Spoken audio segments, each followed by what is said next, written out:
A single signature can change a nation. But that night, one signature almost destroyed it.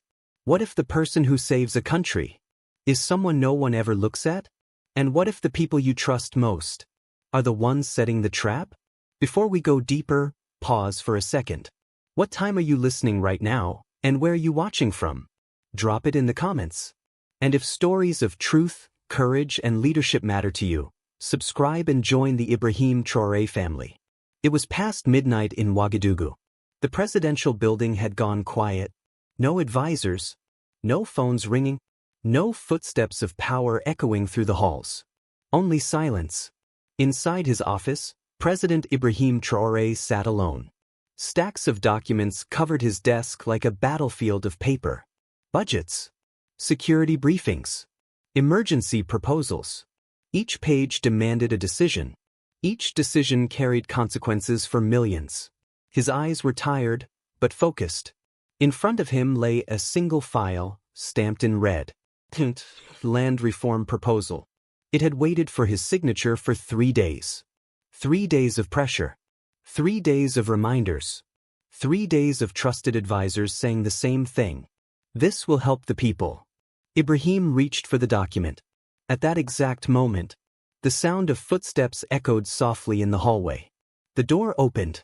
An elderly cleaning woman entered, pushing a worn metal cart. Her uniform was faded, her back slightly bent, her movements slow, practiced, invisible. She had cleaned this office every night for years. She emptied the trash, wiped the shelves, cleaned the corners no one noticed. Ibrahim barely looked up. His eyes were locked on the text before him. The proposal promised hope. Unused land redistributed to farming cooperatives. 12 regions. Thousands of families. Food security. Economic growth. On paper, it was beautiful. The woman moved closer. Her hands trembled slightly as she wiped the edge of his desk. She bent down, pretending to clean beneath the table.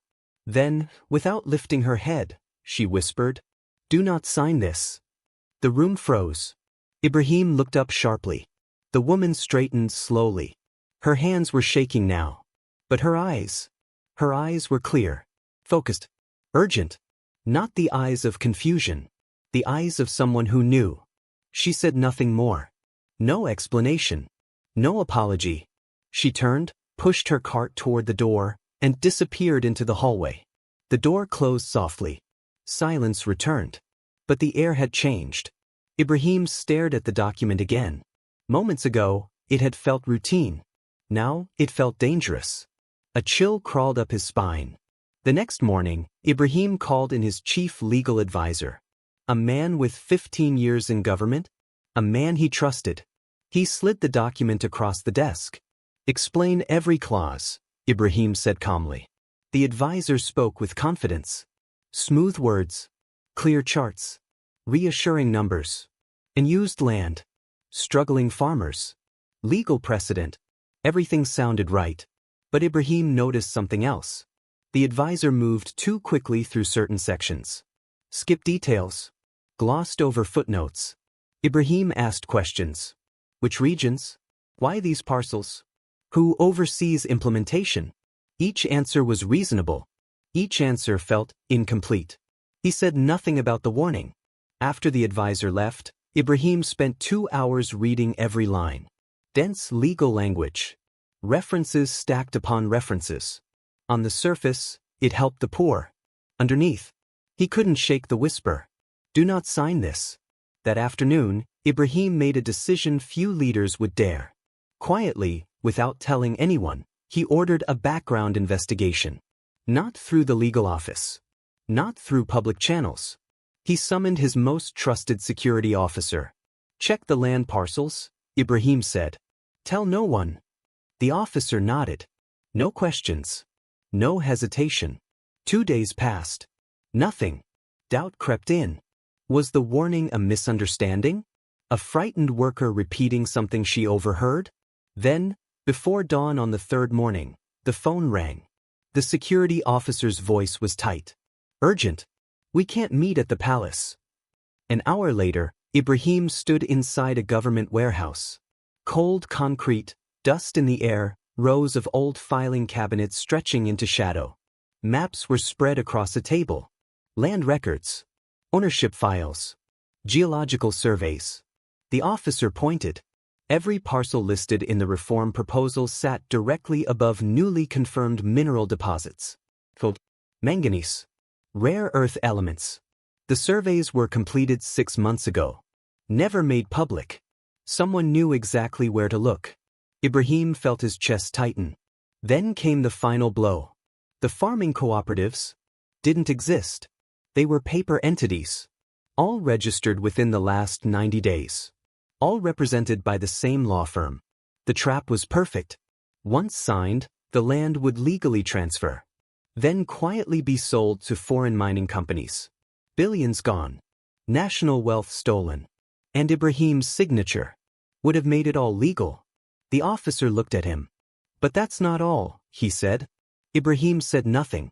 Only one question burned in his mind. Who built this trap? And how did a cleaning woman know? That evening, Ibrahim returned to his office. He did not tear up the document. He did not expose the plot. He did something far more dangerous. He stayed silent. When the chief legal advisor asked about the delay, Ibrahim spoke calmly. Environmental impact studies, he said. Implementation timelines. Nothing more. The advisor accepted it. But somewhere in the shadows, the people behind the scheme were watching. And they would not wait forever. Because the moment they realized the president knew, everything would change. Ibrahim keeps talking. He keeps his voice calm, steady, controlled. But his eyes never leave the man across the table. The chief legal advisor nods, smiles faintly, takes notes. Too normal, too composed. Ibrahim watches every blink, every breath, every micro-expression. Because when a trap fails, the people who built it don't panic. They observe. And Ibrahim knows one thing for certain now. Someone inside his own house is watching him. Over the next week, Ibrahim does not investigate loudly. He investigates like a soldier. Quietly. Separately. Without leaving footprints. He breaks the truth into pieces and gives each piece to a different team. No one sees the full picture. One unit reviews recent cooperative registrations. Another analyzes mineral survey data. A third tracks financial flows tied to the law firm. Each team is told the same thing. Routine administrative review. No urgency. No suspicion. But when Ibrahim lays the findings side by side, the picture is devastating. The law firm at the center of everything was formed just 18 months ago. Founded by a former government official who left public service suddenly, quietly, without explanation. No history in agriculture. No experience with cooperatives. Yet now, it represents dozens of farming groups. Bank records reveal massive deposits. Shell companies. Neighboring countries. Money flowing in, then vanishing again. This wasn't corruption. This was engineering. Every night, the elderly cleaning woman continues her work. She moves through the halls with the same slow rhythm. The same lowered eyes. The same invisible presence. Ibrahim looks for a moment to speak with her. But there is never one. Other staff remain nearby. Security patrols pass constantly. Then something changes. The schedules. One night, she doesn't come. The next night, he's still absent. Ibrahim quietly asks the facilities manager. She requested a transfer, the man says. Fewer hours. Ibrahim feels the chill immediately. He doesn't believe in coincidence. He believes in patterns. And this one screams danger. That evening, Ibrahim leaves the presidential complex through a side exit few people know. No convoy. No escort. No announcements. He drives himself. The address in her employment file leads him to Desasco, a modest neighborhood where houses lean into one another, where children play barefoot in the dust, where people know each other's names. He parks away from the house. Walks the final distance. Knocks softly. A younger woman opens the door. Confusion flashes across her face, then shock. She recognizes him instantly. She calls into the house. The elderly woman appears. Her face drains of color. Ibrahim lowers his voice. I just want to talk. Inside, the room is small. Simple furniture. Family photos on the wall. The woman's hands shake uncontrollably now. Ibrahim speaks gently. "You're not in trouble," he says. "But I need to understand." Slowly, the truth comes out. Her son-in-law works as a driver. Not for the government. For the law firm. 3 weeks earlier, he came home shaken. He had overheard a conversation between senior partners. They were celebrating, laughing, talking about how the president's signature was already secured. A formality, they called it. They mentioned dates, extraction schedules, foreign partners. They joked about how easy it was to bury geological surveys. The son-in-law told his wife. The wife told her mother. And the elderly woman understood something terrifying. This wasn't about land. It was about stealing the future. She had cleaned the presidential complex for 12 years. She had watched Ibrahim work late into the night. Seen him refuse gifts. Seen him defend national resources when it cost him allies. She chose her moment carefully. No cameras. No witnesses. One whisper. That was all she could risk. Ibrahim asks the question that has been burning in him. "Why did you ask for a transfer?" The woman's voice drops to almost nothing. "2 days after I spoke to you, a man came. He didn't threaten her. He didn't raise his voice. He simply told her it would be safer if she avoided unnecessary conversations. He knew where she worked. He knew she worked near the president. She understood. Someone suspected her. She describes him. A scar along his jaw. Careful words. The posture of someone educated abroad. Then she says something that tightens Ibrahim's chest. "I've seen him before," she whispers. In the legal advisor's office. Ibrahim promises protection. Not loudly. Not dramatically. But his voice carries absolute certainty. He leaves through the back of the house. Takes a different route home.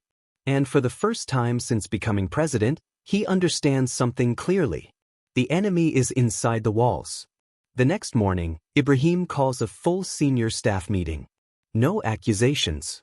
No drama. He announces a new policy. All land transfers now require environmental and geological surveys before presidential review. Routine. Responsible. Unremarkable. As he speaks, Ibrahim studies faces. Most nod. Some make notes. Then, there it is. The chief legal advisor freezes. Just for a second. A stillness too precise to be accidental. Then a slow nod. A note typed into his tablet. That moment says everything. The trap is broken. And the architect knows it. Ibrahim continues the meeting as if nothing happened. But in his mind, the hunt has begun. That afternoon, the Minister of Mines calls. He suggests a meeting. Foreign investors. Mining opportunities. Land access agreements. The timing is perfect. Too perfect. Ibrahim agrees, but delays it by 2 weeks. The minister hesitates. Then accepts.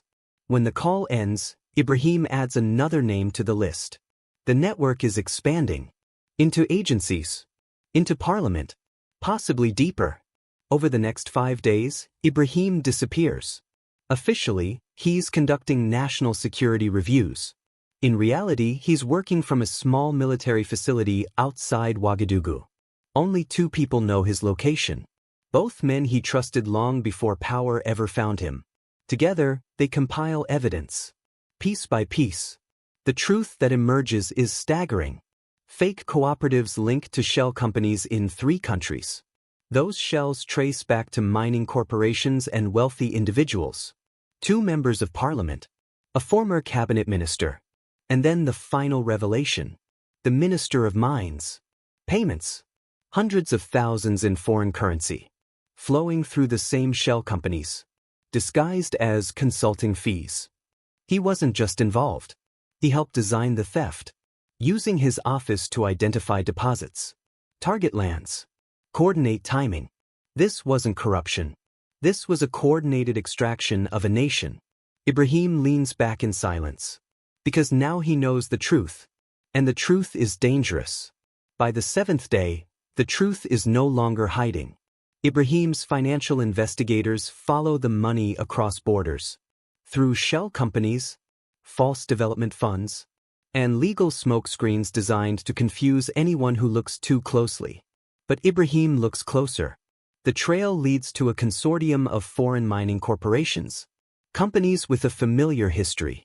They arrive promising development. They leave with emptied mountains and poisoned rivers. They have done this before. In other countries, they hid behind words like partnership, sustainability, and economic growth. In reality, they stripped nations bare and vanished. Now they are here. And now Ibrahim has proof. Corruption.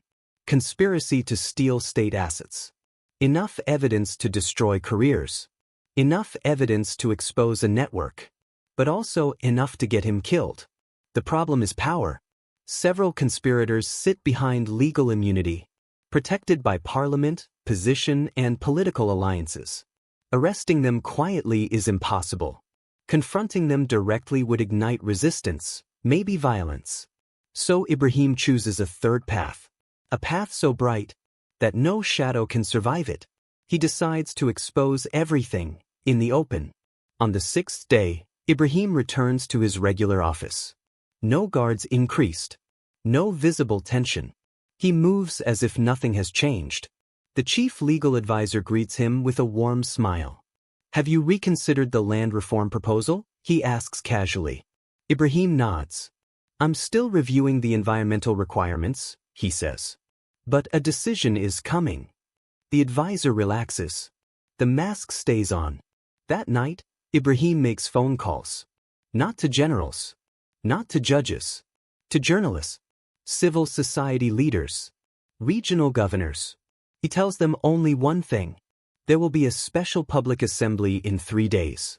Topic: land rights and natural resources. Bring cameras. Nothing more. No leaks. No hints. The unusual request spreads quickly. Curiosity becomes speculation. Speculation becomes tension. The next morning, the chief legal advisor storms in. Major announcements, he says, should follow proper channels. Public assemblies create instability. Ibrahim listens politely.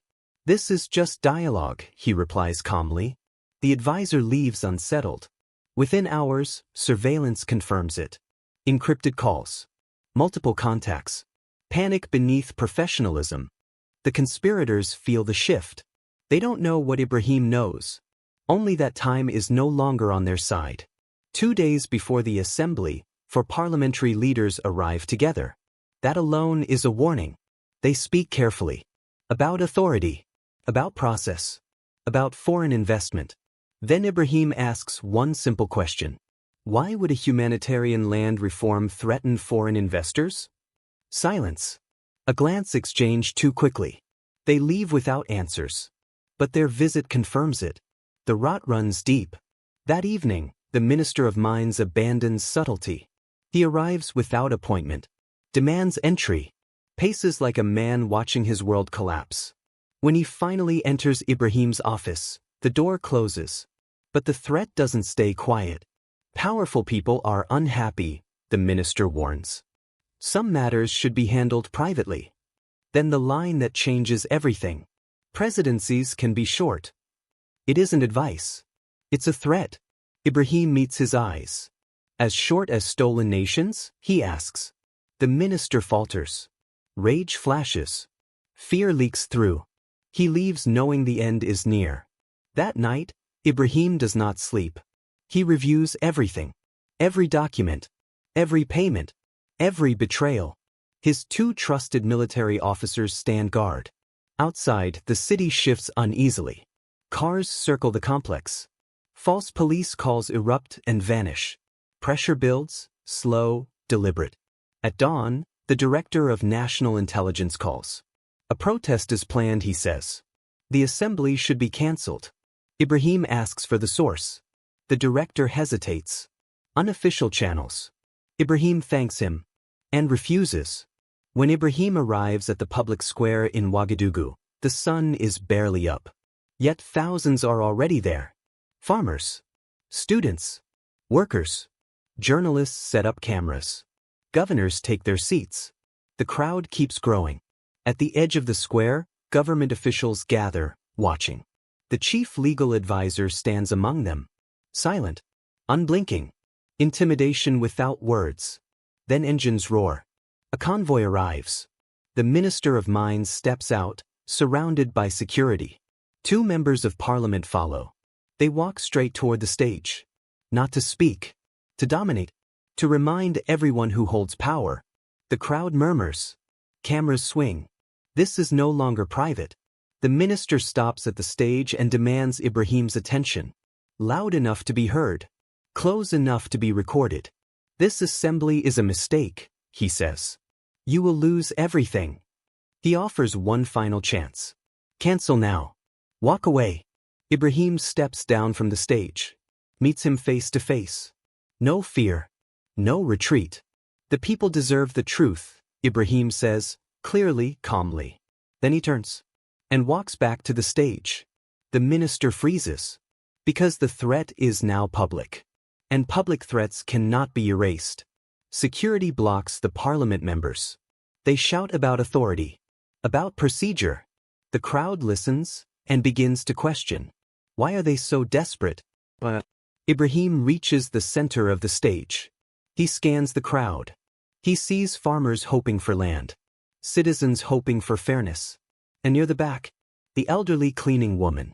Standing beside her daughter. Hands clasped. Eyes full of fear and hope. Ibrahim begins calmly. He holds up the land reform document. Reads its promises aloud. The crowd nods. This is what they wanted.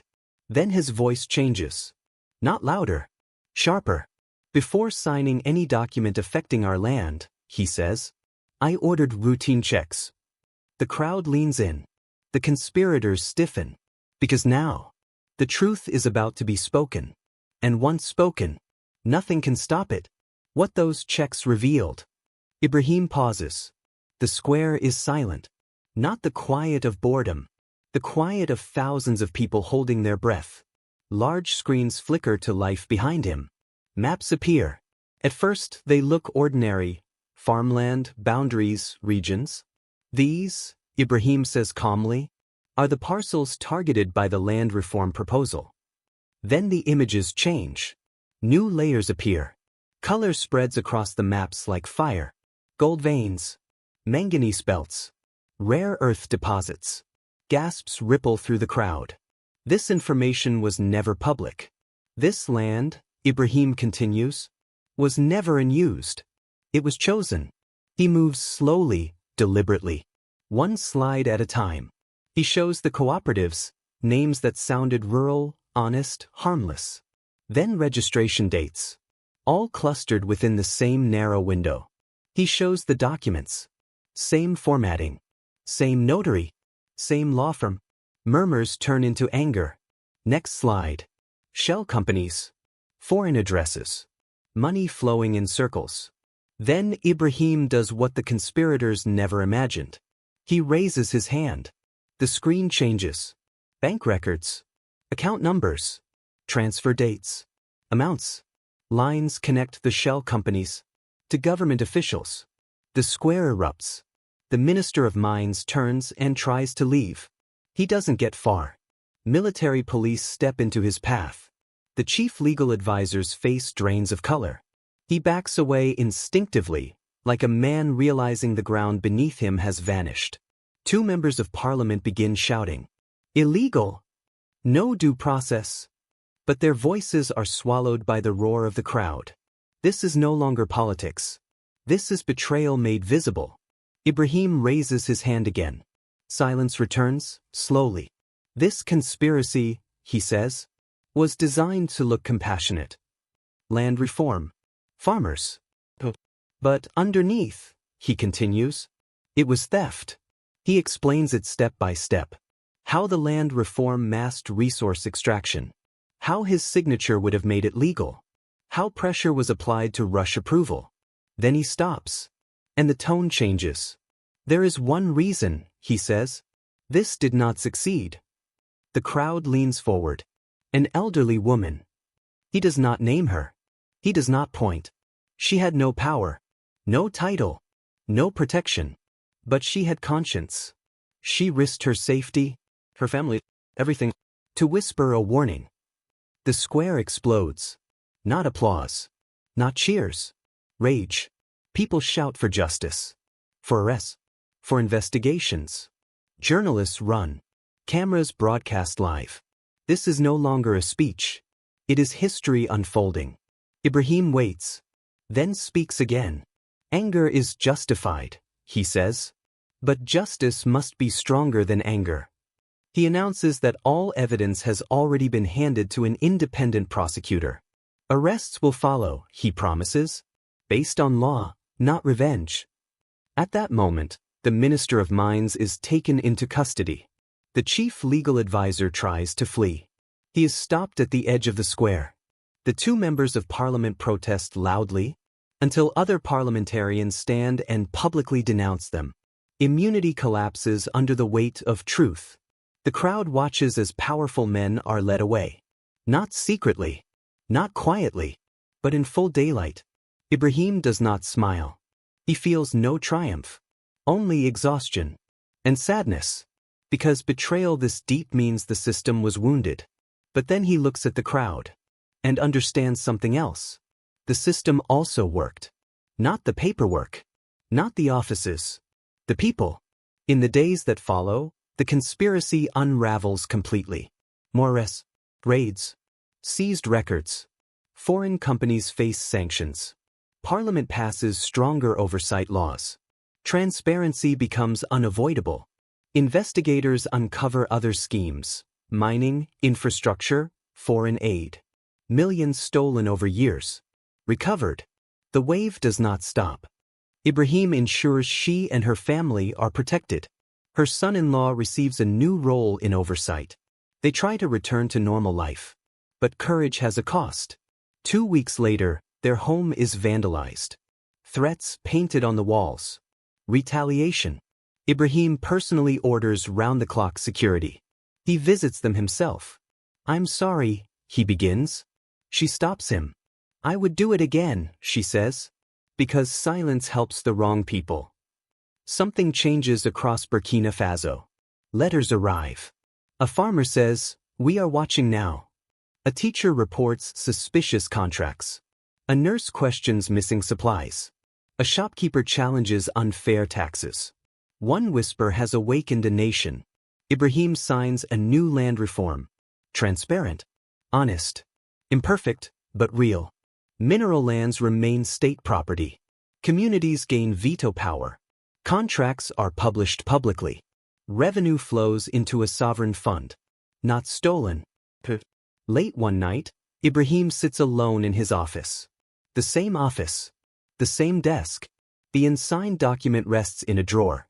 He takes it out sometimes. Reads it. Still elegant. Still dangerous. Without that whisper, he would have signed it.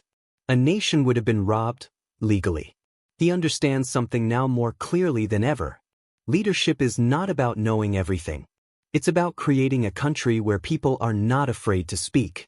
So let me ask you, if you saw something wrong, and speaking up could cost you everything, what would you do? That elderly woman answered that question. And because she did, a nation was saved. If this story moved you, like the video, if you believe truth matters, share it.